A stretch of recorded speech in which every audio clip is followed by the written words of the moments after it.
الحمد للہ رب العالمین الرحمن الرحیم مالک یوم الدین اشہد ان لا الہ الا اللہ و اشہد ان محمدا عبدہ و رسولہ اما بعد۔ معزز سامعین، اسراء اور معراج کی شب اللہ عز و جل کی ان عظیم الشان نشانیوں میں سے ہے جو نبی کریم صلی اللہ علیہ وسلم کی صداقت اور اللہ کے نزدیک آپ کے عظیم مقام و مرتبہ پر دلالت کرتی ہے۔ نیز اس سے اللہ عز و جل کی حیرت کن قدرت اور اس کے اپنی تمام مخلوقات پر عالی و بلند ہونے کا ثبوت ملتا ہے۔ اللہ تعالیٰ نے فرمایا: سبحان الذی اسری بعبدہ لیلا من المسجد الحرام الی المسجد الاقصی الذی بارکنا حولہ لنریہ من آیاتنا انہ هو السمیع البصیر۔ پاک ہے وہ اللہ تعالیٰ جو اپنے بندے کو رات ہی میں مسجد حرام سے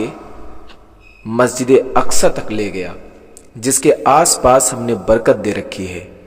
اس لیے کہ ہم اسے اپنی قدرت کے بعض نمونے دکھائیں۔ یقیناً اللہ تعالیٰ ہی خوب سننے والا اور دیکھنے والا ہے۔ رسول اللہ صلی اللہ علیہ وسلم سے تواتر کے ساتھ ثابت ہے کہ آپ صلی اللہ علیہ وسلم کو آسمان پر لے جایا گیا۔ آپ صلی اللہ علیہ وسلم کی خاطر آسمانوں کے دروازے کھولے گئے، یہاں تک کہ 7ویں آسمان سے آگے گزر گئے۔ وہاں پر آپ کے رب نے اپنے ارادہ کے مطابق آپ سے گفتگو فرمائی اور 5 وقت کی نمازیں فرض کی۔ اللہ عز و جل نے پہلے 50 وقت کی نمازیں فرض کی تھیں۔ پھر ہمارے نبی محمد صلی اللہ علیہ وسلم بار بار اللہ کے پاس جاتے اور تخفیف کا سوال کرتے رہے، یہاں تک کہ اللہ تعالیٰ نے اسے باعتبار فرضیت 5 وقت کی کر دیا اور اجر و ثواب 50 نمازوں ہی کا باقی رکھا، کیونکہ ہر نیکی 10 گنا بڑھائی جاتی ہے، لہٰذا اللہ تعالیٰ ہی تمام تر نعمتوں پر حمد و شکر کا سزاوار ہے۔ یہ رات جس میں اسراء و معراج کا واقعہ پیش آیا، اس کی تعین کے بارے میں کوئی صحیح حدیث وارد نہیں ہے، بلکہ اس کے تعین میں جو روایتیں بھی آئی ہیں محدثین کے نزدیک نبی صلی اللہ علیہ وسلم سے ثابت نہیں ہے، اور اس رات کو لوگوں کے ذہنوں سے بھلا دینے میں اللہ تعالیٰ کی کوئی بڑی حکمت ضرور پوشیدہ ہے، اور اگر اس کی تعین ثابت بھی ہو جائے تو مسلمانوں کے لیے اس میں کسی طرح کا جشن منانا یا اسے کسی عبادت کے لیے خاص کرنا جائز نہیں ہے، کیونکہ نبی صلی اللہ علیہ وسلم اور صحابہ کرام نے نہ تو اس میں کسی طرح کا کوئی جشن منایا اور نہ ہی اسے کسی عبادت کے لیے خاص کیا، اور اگر اس شب میں، اس رات میں جشن منانا اور اجتماع کرنا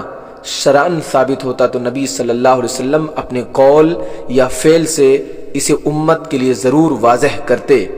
اور اگر عہد نبوی یا عہد صحابہ میں ایسی کوئی چیز ہوتی تو وہ بلا شبہ معروف و مشہور ہوتی اور صحابہ کرام اسے نقل کر کے ہم تک ضرور پہنچاتے، کیونکہ انہوں نے نبی صلی اللہ علیہ وسلم سے نقل کر کے امت کو ہر وہ بات پہنچائی جس کی امت کو ضرورت تھی، اور دین کے کسی بھی معاملہ میں کوئی کوتاہی نہ کی، بلکہ وہ نیکی کے ہر کام میں بڑھ چڑھ کر حصہ لینے والے تھے۔ چنانچہ اگر اس رات میں جشن منانے اور محفل معراج منعقد کرنے کی کوئی شرعی حیثیت ہوتی تو وہ سب سے پہلے اس پر عمل کرتے۔ نبی صلی اللہ علیہ وسلم امت کے سب سے زیادہ خیر خواہ تھے۔ آپ صلی اللہ علیہ وسلم نے پیغام الہی کو پورے طور پر پہنچا کر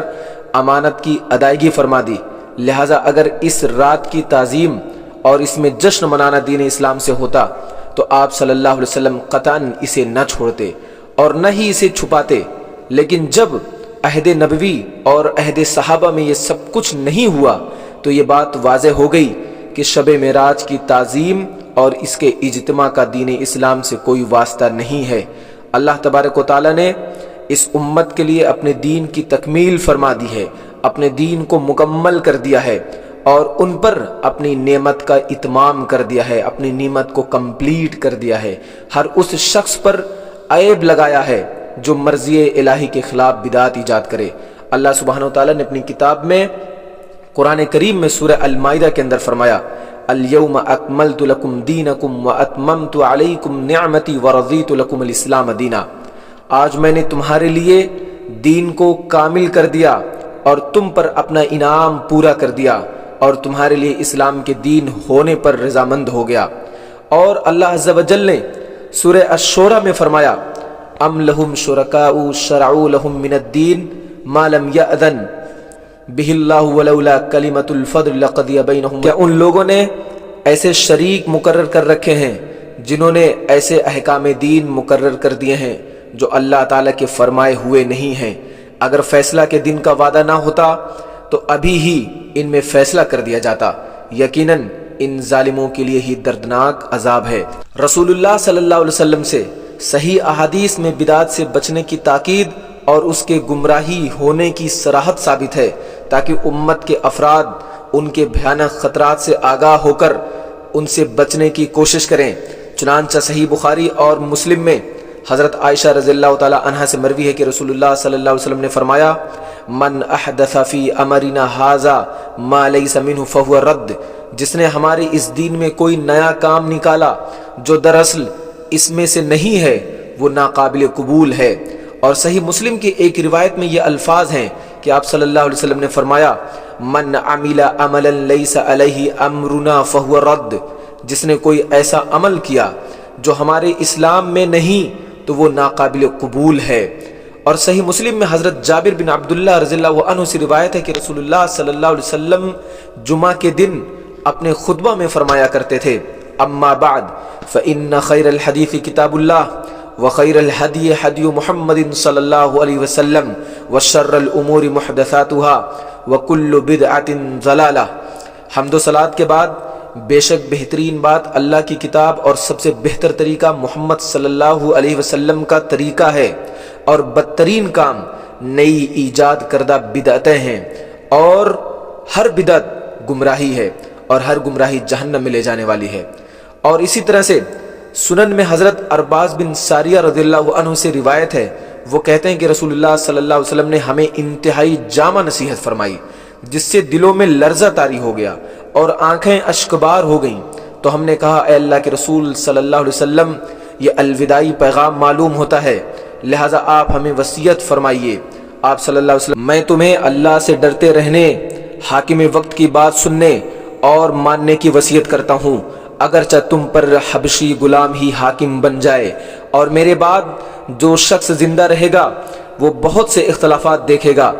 اس وقت تم میری سنت اور ہدایت یافتہ خلفائے راشدین کی سنت کو لازم پکڑو، اسے دانتوں سے مضبوط پکڑ لو اور دین میں نئی نئی باتوں سے بچو، کیونکہ ہر نئی چیز بدعت ہے اور ہر بدعت گمراہی ہے۔ رسول اکرم صلی اللہ علیہ وسلم کے صحابہ اور سلف صالحین بھی بدعتوں سے ڈراتے اور ان سے بچنے کی تاکید کرتے رہے، کیونکہ بدعات دین میں زیادتی اور مرضی الہی کے خلاف شریعت سازی ہیں، بلکہ یہ اللہ کے دشمن یہود و نصارہ کی مشابہ، جس طرح انہوں نے اپنے دین میں نئی چیزوں کا اضافہ کر لیا اور مرضی الہی کے خلاف بہت سی چیزیں ایجاد کر لیں، نیز بدعات ایجاد کرنے کا لازمی نتیجہ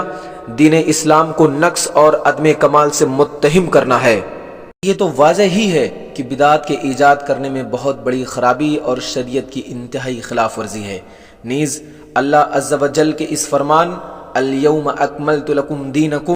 آج میں نے تمہارے لیے تمہارا دین مکمل کر دیا ہے، سے ٹکراؤ اور بدعات سے ڈرانے اور نفرت دلانے والی احادیث رسول کی صریح مخالفت بھی ہے۔ مجھے امید ہے کہ اس مسئلہ میں میری طرف سے پیش کردہ دلیل حق کے طلبگار کے لیے بدعت شب معراج کے انکار اور اس سے ڈرانے کے لیے کافی اور تسلی بخش ہوں گی، اور ان سے یہ بھی واضح ہو گیا ہوگا کہ شب معراج کے جشن اور اجتماع کا اسلام سے کوئی تعلق نہیں۔ اللہ تعالیٰ سے دعا ہے کہ وہ مسلمانوں کے احوال کی اصلاح فرما دے، انہیں دین کی سمجھ عطا فرما دے، اور ہمیں اور ان کو حق پر کاربند اور ثابت قدم رہنے اور خلاف حق امور سے گریز کرنے کی توفیق عطا فرمائے۔ آمین۔ وآخر دعوانا ان الحمد للہ رب العالمین۔